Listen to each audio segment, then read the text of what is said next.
Hello, my name is Dr. Pauline Stewart, and I'm the Executive Officer and founder of Family Drug Support Aotearoa, New Zealand. I'm going to talk to you today about delivering the 5-step method via telehealth in New Zealand. Family Drug Support Aotearoa, New Zealand is a not-for-profit organisation formed 5 years ago to support impacted family members, and we've wholeheartedly embraced technology to support our service development. As Executive Officer, I was developing the 5-step program for telehealth prior to the pandemic, but once the pandemic got underway and we had significant lockdowns in New Zealand, all our work went on to telehealth and has continued mostly to be on telehealth since then. Today, I'm going to cover a number of points, and I'll just share my slides with you now.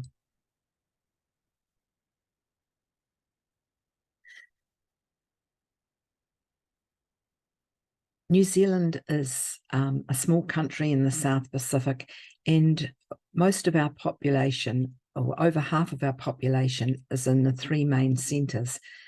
Half of our population is spread throughout many rural and small towns throughout New Zealand, and this is a really important point when we were considering telehealth.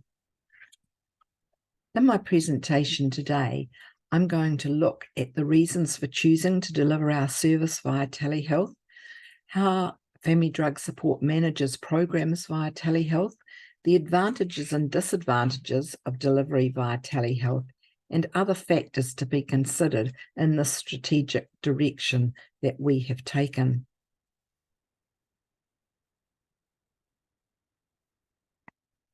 As you can see from the map, and as I've already discussed, over half our population is situated outside the 3 main centres. So it was really important when we considered delivering via telehealth how we were going to provide the program for all impacted family members.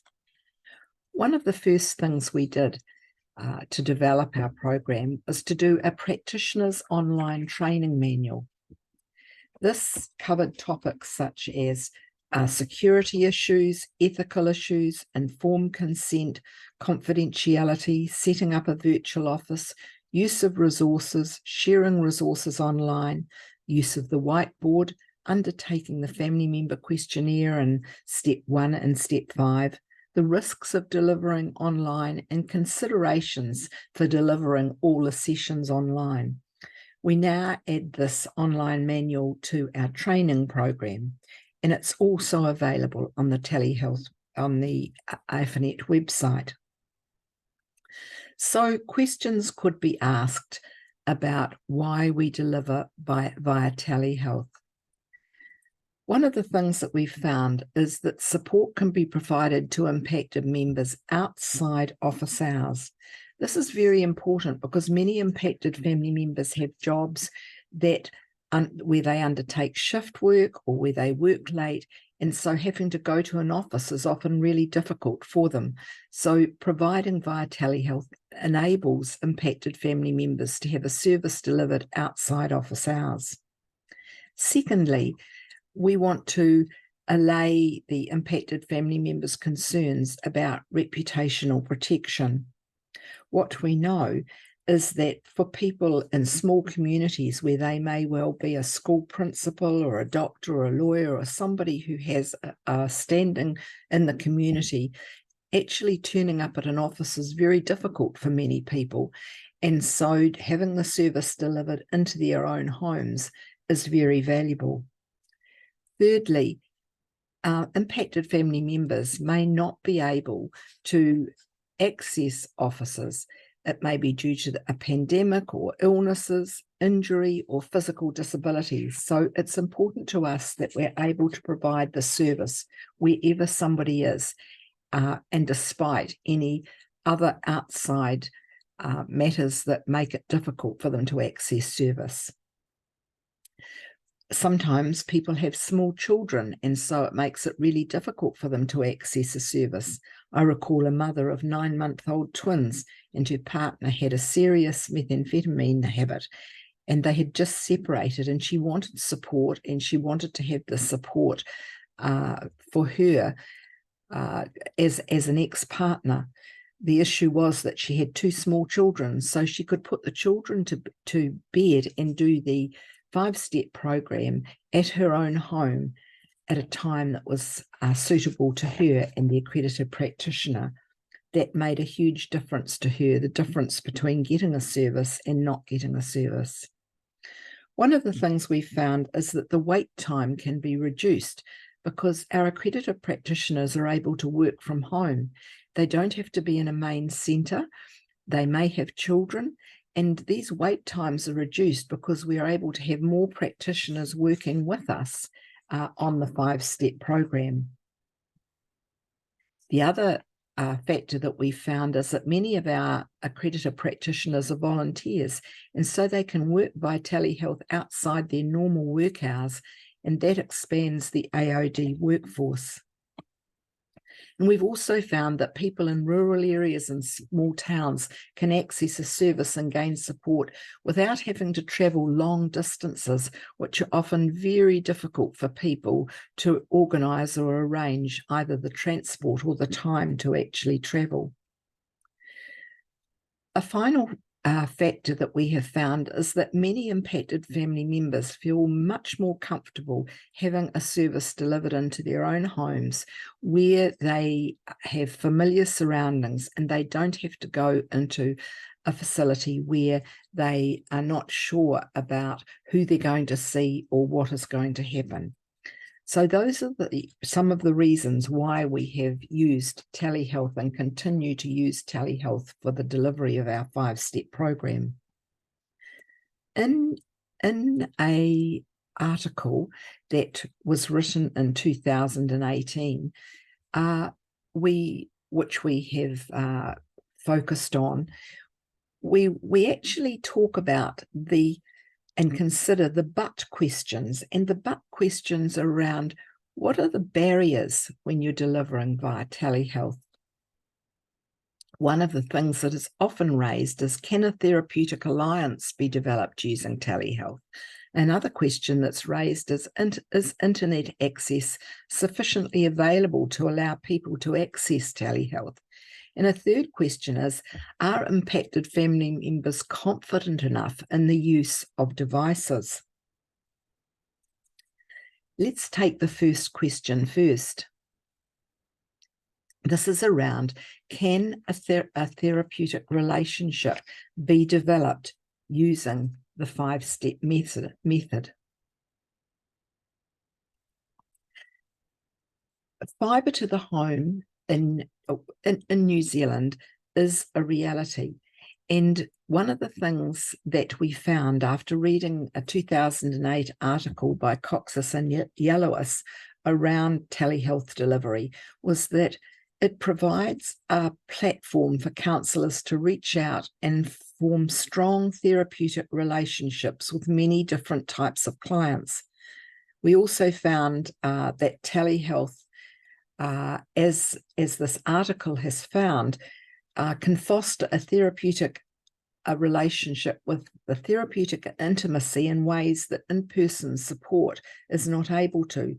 The researchers of the article that I'm discussing by Coxis and Yellowis found that many clients were more positive than practitioners actually were about telehealth delivery. So for impacted family members, we have found that the telehealth delivery is very appropriate. Our own clinical experience delivering around 1,000 sessions using the 5-step program has shown us and our accredited practitioners, many of whom are registered counsellors or psychologists, the value of delivering via telehealth. And many say that they really now enjoy the telehealth delivery and form a positive therapeutic relationship with the impacted family members as measured by our evaluation data. Our clinical experience supports the findings of research and others who have examined the benefits of telehealth.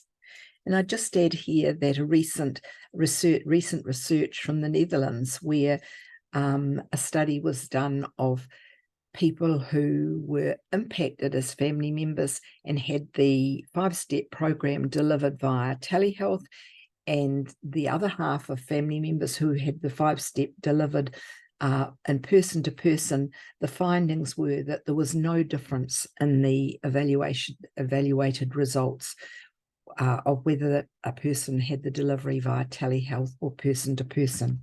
We are confident in our telehealth delivery. Secondly, is internet access sufficiently available to allow people to access telehealth? Fibre to the home within New Zealand is very well used. Around 94% of our population are very active internet users. The vast majority of impacted family members who seek support are generally confident using the internet, and the vast majority have good internet access. Although internet access is relatively expensive in New Zealand compared to other countries. Internet access has not been a limiting factor for our telehealth delivery for family drug support. Thirdly, the use and availability of devices to access the 5-step program via telehealth. Our experience at FDS is that those applying to do the 5-step program generally have access to a computer within the house. There have been a very few occasions when impacted family members have been able to do the program from another person's house, maybe because of the safety, because it's their partner who is the focal person. So that has actually been able to be arranged.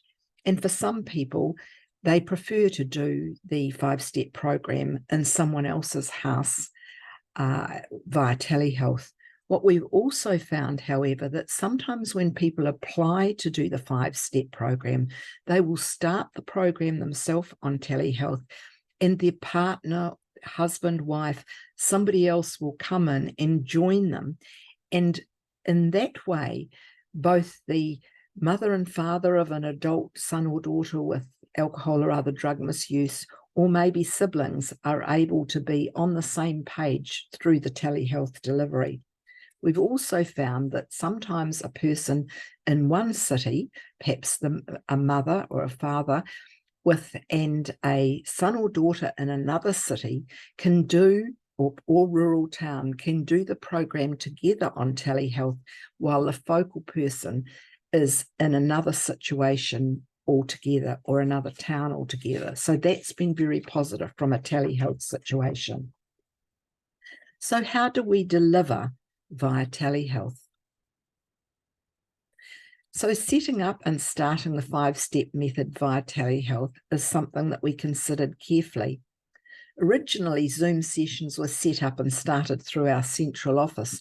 However, we found that as we increased the number of accredited practitioners, we needed to have quite a few professional Zoom accounts. And so now we have 6 professional Zoom accounts, and that's increasing for the 28 accredited practitioners that we have. And of course, we're adding to that number as well. Each accredited practitioner has access to at least 2 Zoom accounts, so that if they go to set up a meeting with an impacted family member and the time is already taken, they can set up the meeting on another Zoom account. All booked Zoom sessions leave 15 minutes either side to allow for early starts and late finishes. And we have a practitioner management system which is currently being implemented, so that we know where each accredited practitioner is up in the 5-step journey, and that allows us to do good monitoring and support and supervision with our accredited practitioners. What we've also found is that there are other uses of telehealth when we think about the 5-step program. These have been really helpful for us. Some of the uses that we have found is for increased supervision, for the development of recording of sessions and the accreditation process for those trained in the 5-step program, and for the inter-rater reliability process and training of our accredited assessors. We found that it helps with our professional development and supervision of our accredited practitioners. And we also have a weekly Zoom session where any impacted family member can access help before or after any other support which is given by Family Drug Support. The training of accredited practitioners from all over New Zealand in the online delivery of the 5-step, both during and post-training, helps us when we want to have extra training, for example, around using new strategies, such as the whiteboard on Zoom, to do step 4, which is developing a network support diagram. And we've also found our inter-rater process and discussions around training our accredited assessors living all over New Zealand has been advanced by using telehealth. So, what are the advantages?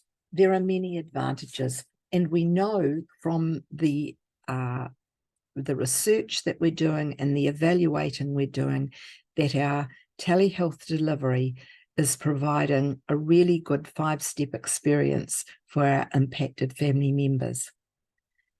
Ngā mihi nui, thank you very much. And if you wish to contact me around telehealth delivery in New Zealand, please contact me on Pauline Stewart at fds.org.nz, and I'll be very happy to have that contact with you.